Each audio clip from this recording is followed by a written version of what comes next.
Udara sore itu lembab ketika sebuah mobil bak terbuka berhenti di tepi Desa Waringin Jati. Dari dalamnya, 5 orang anak muda turun sambil mengangkat ransel besar. Mereka adalah Raka, pendaki senior yang penuh percaya diri. Ardi, mahasiswa pecinta alam yang lebih banyak menggunakan logika. Sinta, sahabat Ardo yang peka pada hal-hal gaib. Serta Bayu dan Andi, 2 teman pendaki yang lebih muda. Mereka disambut dengan tatapan dingin para warga. Tidak ada senyuman ramah seperti desa-desa lain yang pernah mereka datangi. Beberapa pintu rumah justru langsung ditutup begitu rombongan itu melintas. "Kenapa mereka kayak gak suka kita datang dia?" bisik Andi gugup. Raka menepuk pundaknya. "Santai aja, Di, mereka cuma belum biasa lihat orang luar." Namun suasana berubah ketika seorang pria tua berusia sekitar 50-an menghampiri. Dialah Pak Darto, sosok berwajah keras dengan sorot mata yang tajam. Ia berdiri di depan mereka seolah menutup jalan. "Kalian mau mendaki?" tanyanya singkat. "Betul, Pak, kami ingin menelusuri jalur Waringin Jati," katanya indah sekali. "Masih alami," jawab Raka dengan nada penuh semangat. Pak Darto menatap mereka lama, kemudian berkata pelan namun tegas, "Kalau ingin naik, pakailah jalur resmi. Jangan coba-coba melewati pagar kayu di timur. Itu jalur larangan. Siapapun yang masuk ke sana tidak pernah kembali." Suasana mendadak hening. Bayu menelan ludah, sementara Andi merapat ke Ardi. Ardi tersenyum sopan, mencoba mengalihkan rasa tegang. "Mungkin maksud Bapak, jalur itu berbahaya, ya? Banyak binatang liar atau jurang terjal." Namun Pak Darto menggeleng perlahan. "Bukan hanya soal bahaya alam. Hutan itu dijaga. Ada aturan yang tidak terlihat. Sekali dilanggar, nyawa taruhannya."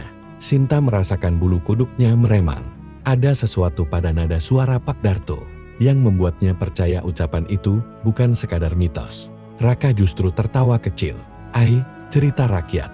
Kami sudah sering dengar yang begitu." "Tenang saja, Pak. Kami ini pendaki berpengalaman." Pak Darto menatapnya tajam, namun tak berkata lagi.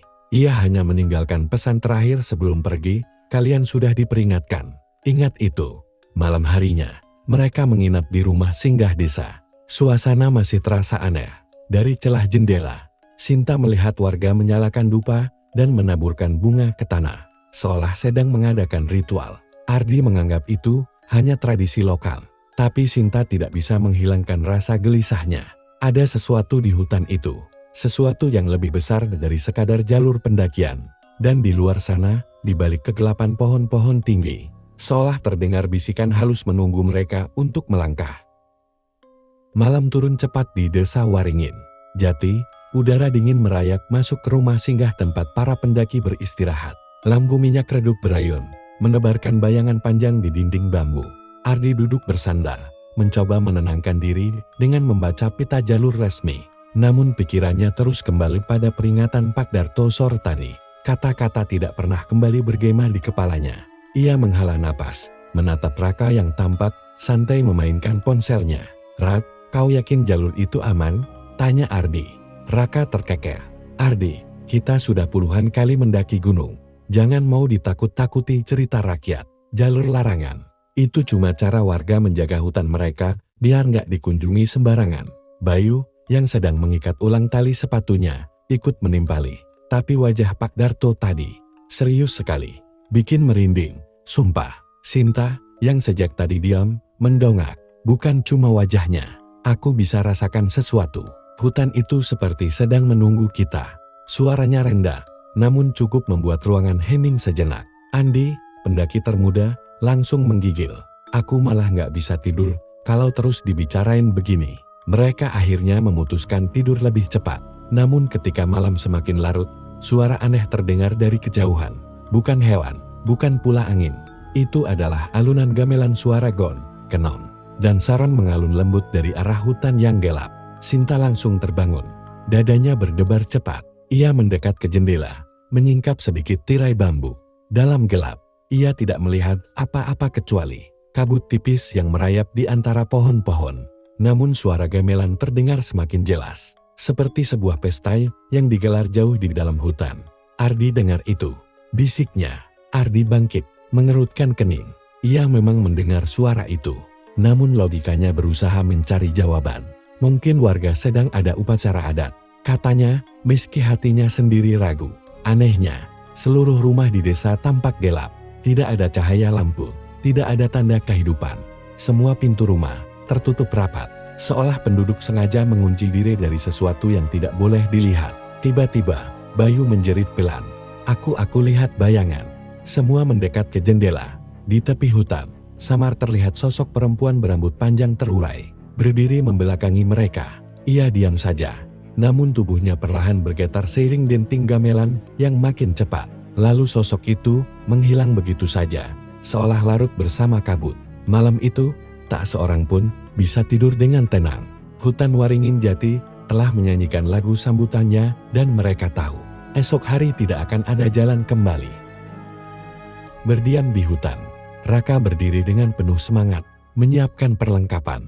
Sementara yang lain masih dibayangi rasa resah dari malam sebelumnya.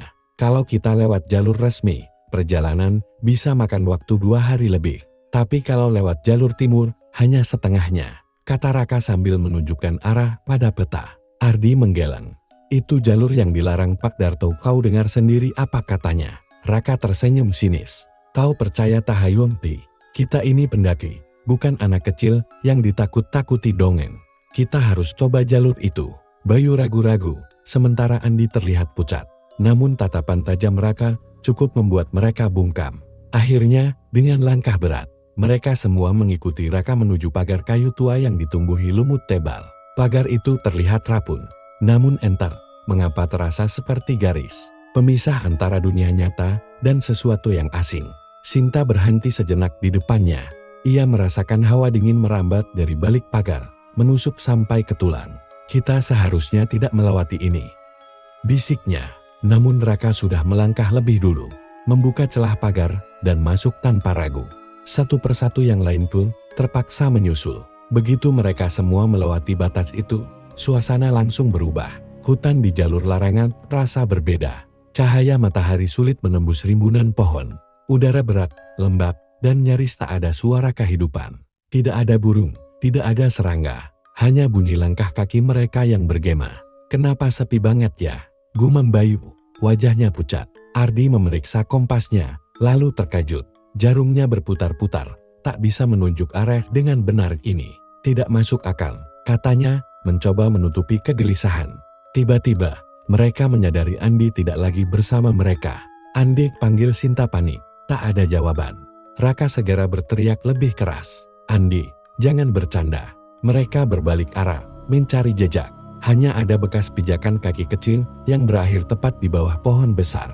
Di atasnya, tergantung ransel Andi, menempel di cabang tinggi seolah ada yang sengaja menggantungnya. Semua terdiam, wajah mereka membeku ketakutan. Tidak mungkin Andi bisa meletakkan tasnya di sana sendiri. Sinta menatap Raka dengan mata bergetar. Aku sudah bilang, kita tidak seharusnya di sini. Untuk pertama kalinya, Raka kehilangan kata-kata. Namun ego di wajahnya belum runtuh. Kita cari lagi. Dia tidak mungkin jauh. Namun di dalam hati, masing-masing tahu, hutan itu telah menelan korban pertama.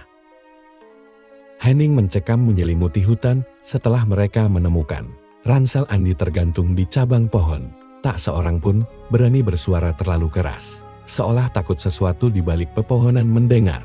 Dia pasti jatuh atau tersesat. Kita harus mencarinya, kata Ardi, mencoba menenangkan diri. Mereka menyebar dalam jarak dekat, menyusuri tanah lembab yang penuh dedaunan kering. Bayu jongkok, memeriksa tanah. Ada jejak sepatu. Tapi aneh, cuma beberapa langkah, lalu berhenti di sini. Ia menunjuk tanah kosong yang ditutupi lumut. Tidak ada tanda kelanjutan, seolah Andi lenyap begitu saja di udara. Sinta merasakan bulu kuduknya berdiri. Itu bukan hal biasa. Alam tidak bekerja seperti ini. Raka menahan amarah, sekaligus rasa takut. Kalian semua terlalu banyak berimajinasi. Mungkin tanah di sini keras, jadi tidak meninggalkan jejak. Namun suaranya terdengar lebih seperti pembelaan diri daripada keyakinan. Tiba-tiba, terdengar suara berbisik, pelan, samar, namun jelas berasal dari antara pepohonan. Tolong aku di sini. Mereka serentak menoleh. Itu suara Andi. Tanpa pikir panjang, Raka berlari mengikuti arah suara. Diikuti yang lain. Mereka menembus semak, ranting mencakar pakaian, kabut semakin tebal. Suara itu terus terdengar semakin jauh, seolah menggoda mereka untuk terus masuk lebih dalam. "Tunggu, Raka. Jangan terlalu jauh," teriak Ardi. Namun ketika mereka berhenti untuk menarik napas, suara itu lenyap. Hanya keheningan pekat yang tersisa. Ketika mereka mencoba kembali ke jalur semula, sesuatu membuat dada mereka menegang. Jalur yang baru saja mereka lewati, tidak ada lagi. Semak belukar menutup, pohon-pohon seperti bergeser, menciptakan jalan baru yang asing. "Ini mustahil," bisik Bayu. Wajahnya pucat pasi. Ardi mencoba menandai pohon dengan pisau lipat. Namun ketika mereka menoleh kembali, tanda itu sudah hilang. Pohonnya tetap sama, tapi goresan menguap begitu saja. Sinta menutup wajahnya dengan tangan, suaranya bergetar. "Hutan ini hidup, dan ia tidak ingin kita keluar." Raka, yang biasanya paling keras kepala, kali ini tidak lagi bicara. Tatapannya kosong, matanya terus memandang ke arah kabut, seolah menyadari bahwa sesuatu sedang mengintai mereka dari balik bayangan. Malam semakin merayak, meski matahari belum benar-benar tenggelam, seolah waktu berjalan berbeda di dalam jalur larangan. Dan di kejauhan, samar-samar, terdengar lagi suara gamelan. Kali ini, jauh lebih jelas, lebih cepat, seperti pesta yang kian dekat. Langkah kaki mereka terdengar semakin berat. Kabut kini begitu pekat, membuat jarak pandang hanya beberapa meter saja. Setiap suara ranting patah atau dedaunan yang terinjak, seakan bergaung ribuan kali lebih keras, menambah ketegangan yang sudah menggumpal sejak hilangnya Andi. Bayu berhenti tiba-tiba, wajahnya pucat pasi. "Kalian lihat itu," bisiknya sambil menunjuk ke arah kabut. Mereka semua menoleh. Samar-samar, tampak siluet seseorang berdiri di antara pepohonan. Posturnya mirip Andi, bahunya berguncang, seperti sedang menangis. "Itu dia, itu Andi!" Raka berteriak, berlari ke depan tanpa pikir panjang. Namun Sinta segera menarik lengannya. "Jangan, ada yang tidak beres." Terlambat, Raka sudah hampir menyentuh sosok itu. Begitu ia mendekat, siluet itu perlahan memudar kabut menelannya dan hanya meninggalkan batang pohon tua yang bengkok menyerupai tubuh manusia. Raka terhenti, nafasnya terengal, wajahnya pucat untuk pertama kali. Ardi maju hati-hati, menyalakan senter. Itu bukan Andek itu, sesuatu yang lain. Sinta meremas tangannya sendiri, suaranya bergetar. "Aku sudah bilang, hutan ini bermain dengan kita. Ia tahu ketakutan kita, dan ia meniru orang yang kita cari." Belum sempat mereka merespons, terdengar langkah kaki berlari di belakang mereka. Suara itu jelas sepatu menghantam tanah basah. Semakin cepat, semua menoleh serempak. Namun kabut kosong, tak ada siapa-siapa. Bayu mulai panik. Aku tidak mau di sini lagi. Kita harus kembali, meski jalannya tertutup." Namun Raka masih keras kepala. "Kalau kita balik, kita bisa terjebak selamanya. Satu-satunya cara adalah terus maju." Meski ucapannya tegas, matanya tidak bisa menyembunyikan rasa takut yang kini mulai menguasainya. Tiba-tiba, dari kabut di depan mereka, muncul beberapa bayangan lain. Kali ini, bukan hanya satu, melainkan tiga. Tinggi, kurus, tubuhnya hitam seperti arang, bergerak pelan tanpa suara. Matanya merah menyala samar-samar, menatap lurus ke arah mereka. Sinta menutup mulutnya, menahan teriakan. Bayu mundur hingga hampir terjatuh. Ardi mengangkat pisau lipatnya, meski tangannya gemetar hebat. Apapun itu, mereka bukan manusia. Bayangan-bayangan itu tidak bergerak maju, hanya berdiri memandang, seolah menunggu. Namun satu hal jelas, mereka sedang diawasi. Dan di antara keheningan yang mencekam, suara gamelan kembali terdengar. Kali ini lebih keras, lebih dekat, membuat jantung mereka berdegup tak karuan. Suara gamelan kian keras, dentingnya berulang-ulang, menghantam gendang telinga, seperti irama yang memaksa jantung mereka mengikuti tempo. Kabut di sekitar semakin berputar, membentuk pusaran samar. Sinta menutup telinganya, wajahnya pucat. Suara itu tidak mungkin nyata, tidak ada orang di sini. Namun Bayu justru terpaku, matanya kosong. Aku pernah dengar irama ini. Nenekku dulu bilang, gamelan gaib, tanda dimulainya tarian arwah. Kata-katanya membuat semuanya merinding. Dan benar saja, dari arah kabut, muncul bayangan-bayangan lain. Bukan hanya 3, melainkan puluhan. Tubuh mereka tipis seperti asap, bergerak mengikuti irama gamelan yang tak terlihat sumbernya. Bayangan itu menari. Gerakannya kaku namun selaras, membentuk lingkaran besar di antara pepohonan. Langkah mereka meninggalkan jejak hitam di tanah, seolah membakar dedaunan yang diinjak. Ardi menelan ludah, mencoba menjaga akal sehatnya. Jangan lihat terlalu lama, itu hanya ilusi. Tapi tubuhnya sendiri mulai bergetar, seperti dipaksa mengikuti irama gamelan. Kakinya berat, bergerak setengah sadar. Raka berusaha menahan Ardi, namun merasakan hal serupa kakinya. Ingin melangkah masuk ke lingkaran tarian itu. Sinta menangis tertahan. Mereka ingin kita ikut. Bayu hampir sepenuhnya hilang kendali. Ia melangkah maju, wajahnya kosong. Bibirnya bergerak mengikuti mantra tak terdengar. Sinta buru-buru menariknya, namun tangan Bayu dingin. Seperti sudah bukan milik manusia. Di tengah lingkaran tarian, sesuatu mulai muncul. Sosok tinggi menjulang, jauh lebih besar dari bayangan lain. Tubuhnya hitam pekat, wajahnya samar, namun matanya berkilat merah seperti bara. Ia mengangkat tangan, dan semua bayangan berhenti seketika. Hening, lalu suara gamelan berhenti mendadak. Sosok itu menunduk, menatap lurus ke arah mereka berempat. Sinta terhuyung mundur, hampir jatuh. Itu bukan manusia, bukan arwah biasa. Sosok itu mengangkat satu tangan, menunjuk ke arah mereka. Dan tiba-tiba, lingkaran bayangan bergerak kembali, namun kali ini bukan untuk menari, melainkan merapat, mendekat, mengepung mereka dari segala arah. Raka menggenggam pisau lipatnya lebih erat, wajahnya tegang. Kalau mereka mau membawa kita, maka kita harus melawan. Namun jauh di lubuk hati, mereka semua tahu, bagaimana mungkin melawan sesuatu yang bukan berasal dari dunia mereka. Bayangan-bayangan berhenti menari, kabut seakan menahan napasnya. Sosok raksasa itu maju selangkah, dan setiap langkahnya mengguncang tanah. Meski tak ada suara kaki terdengar, tubuhnya sehitam arang, hanya mata merahnya yang berkilat seperti bara neraka. Raka merapatkan tubuhnya ke yang lain, pisau kecil di tangannya bergetar. Apapun itu, jangan sampai pisahkan kita. Suaranya serak, setengah bergetar. Sosok itu berhenti tepat di tepi lingkaran tarian. Tangannya perlahan terangkat, dan suara lirih menggema di dalam kepala mereka, bukan melalui udara, melainkan langsung menusuk ke dalam pikiran. Kalian melanggar wilayah larangan. Suara itu dalam, bergemuruh, seperti ribuan bisikan bersatu. Bayu langsung gemetar, seakan kata-kata itu meremukkan ingatannya. Wilayah, larangan, gumamnya. Aku pernah dengar, hutan ini bukan hanya sekedar hutan. Ini panggung. Ardi menoleh cepat. Apa maksudmu? Panggung? Bayu menelan ludah. Nenekku bilang, ada hutan yang jadi perbatasan. Tempat arwah menari untuk menjaga keseimbangan.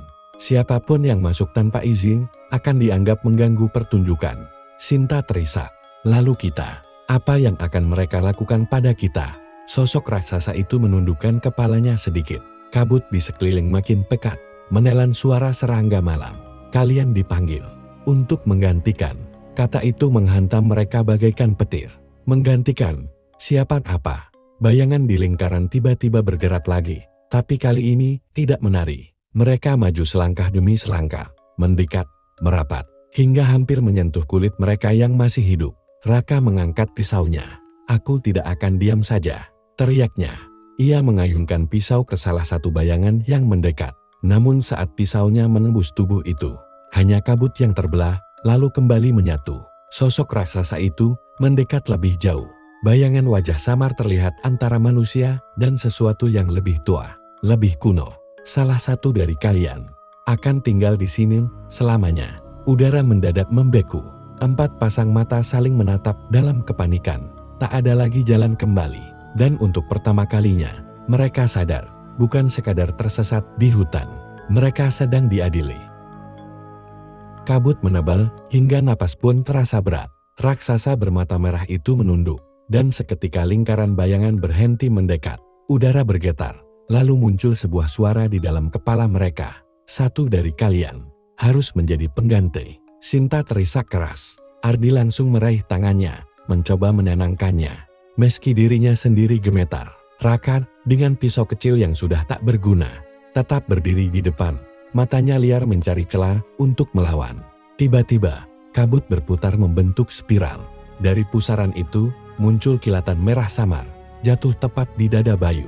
Bayu terhuyung, terengah-engah, dadanya berdenyut panas. Lalu perlahan muncul bekas luka bakar berbentuk lingkaran kecil yang bercahaya samar. Cahaya itu meresap ke kulitnya, meninggalkan tanda hitam pekat. Tidak, Bayu berbisik, suaranya parau. Mereka memilihku. Tidak, kita bisa cari jalan lain. Seru Ardi, wajahnya pucat pasi. Raksasa itu melangkah maju. Yang bertanda, tidak bisa lari. Takdir sudah menjerat. Sinta meraih bahu Bayu. Aku tidak akan biarkan mereka mengambilmu. Kita bisa keluar dari sini, Bayu. Kita bisa. Namun Bayu hanya menatap kosong ke arah tanah. Aku sudah mendengar. Mereka bernyanyi di kepalaku. Ada suara yang memanggilku masuk ke lingkaran. Bayangan di sekeliling kembali menari. Tapi kali ini tarian mereka pelan.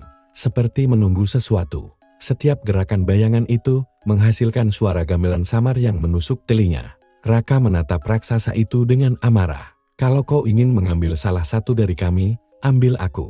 Jangan Bayu. Suara raksasa itu bergema lagi. Pengganti tidak dipilih dengan sukarela. Yang tertandai, sudah menjadi bagian dari kami.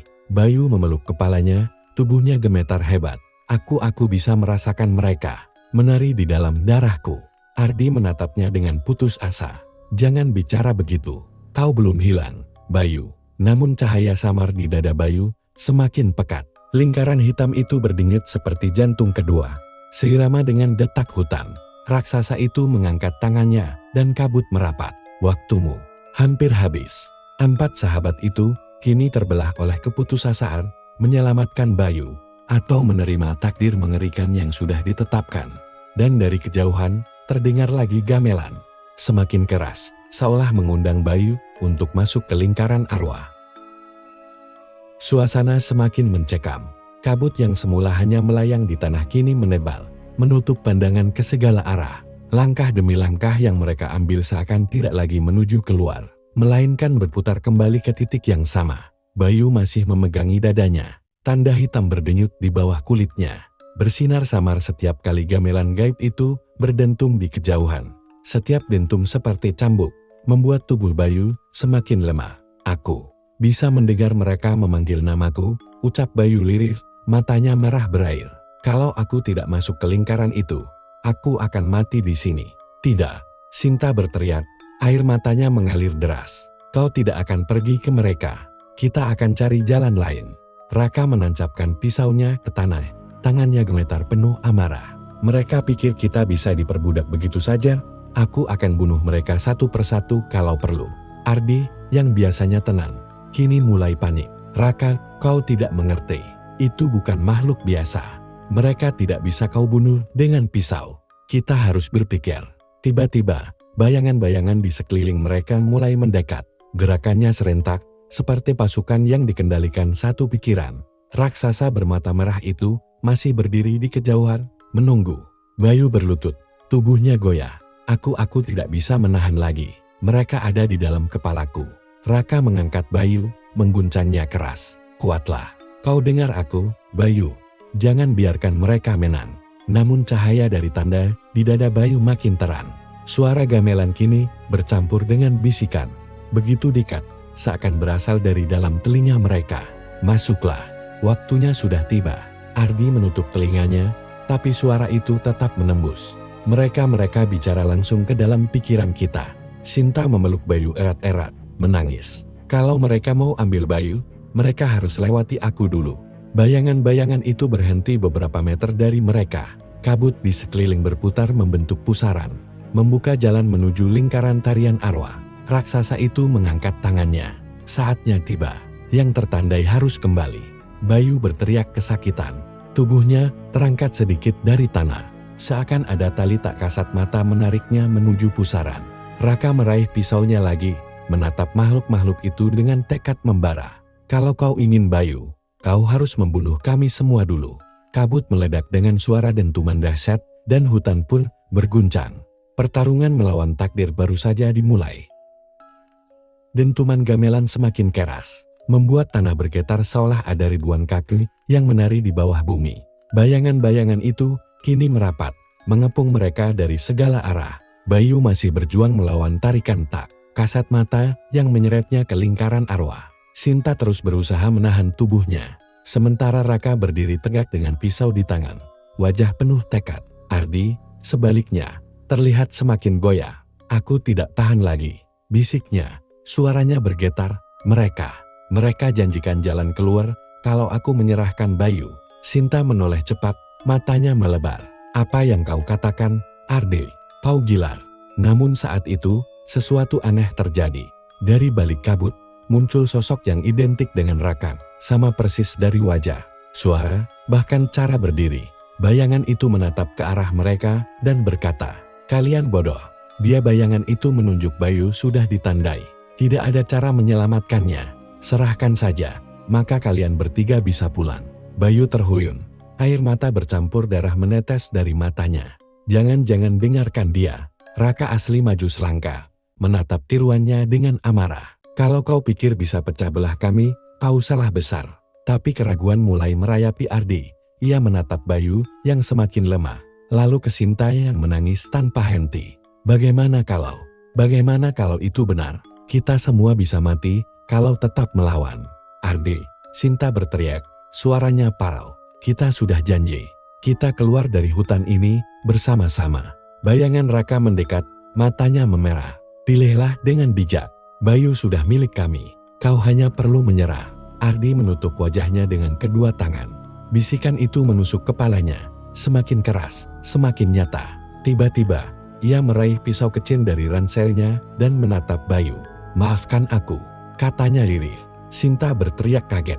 Raka langsung menghalangi. Menodongkan pisaunya ke arah Ardi. "Kau sudah gila, Ardi. Jangan sampai aku benar-benar harus melawanmu."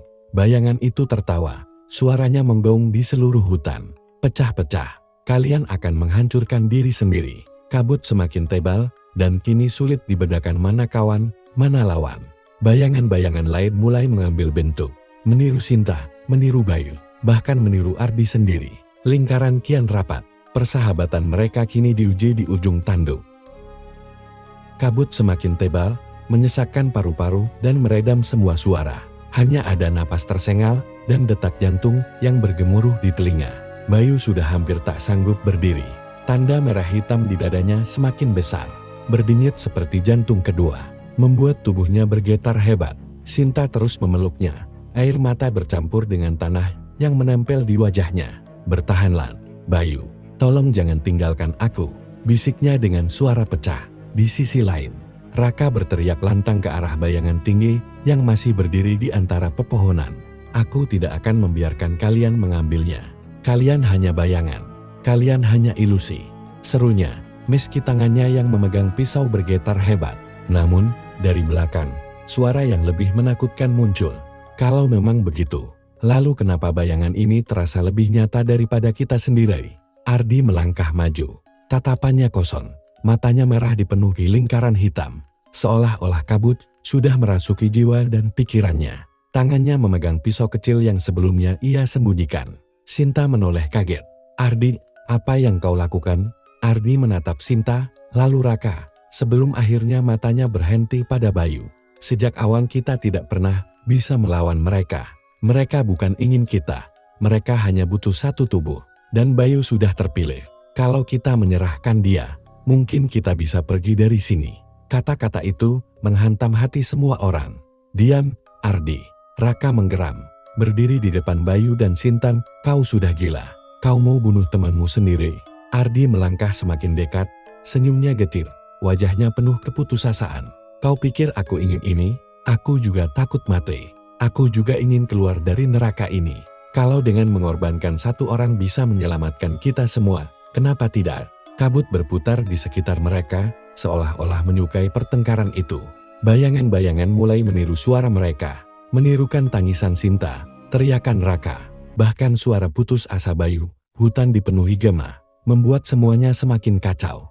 Bayu, dengan sisa tenaganya, mencoba berbicara.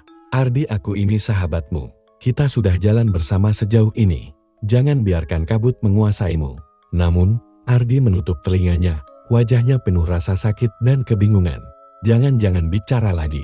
Aku tak sanggup. Kalau tidak, kita semua akan mati di sini."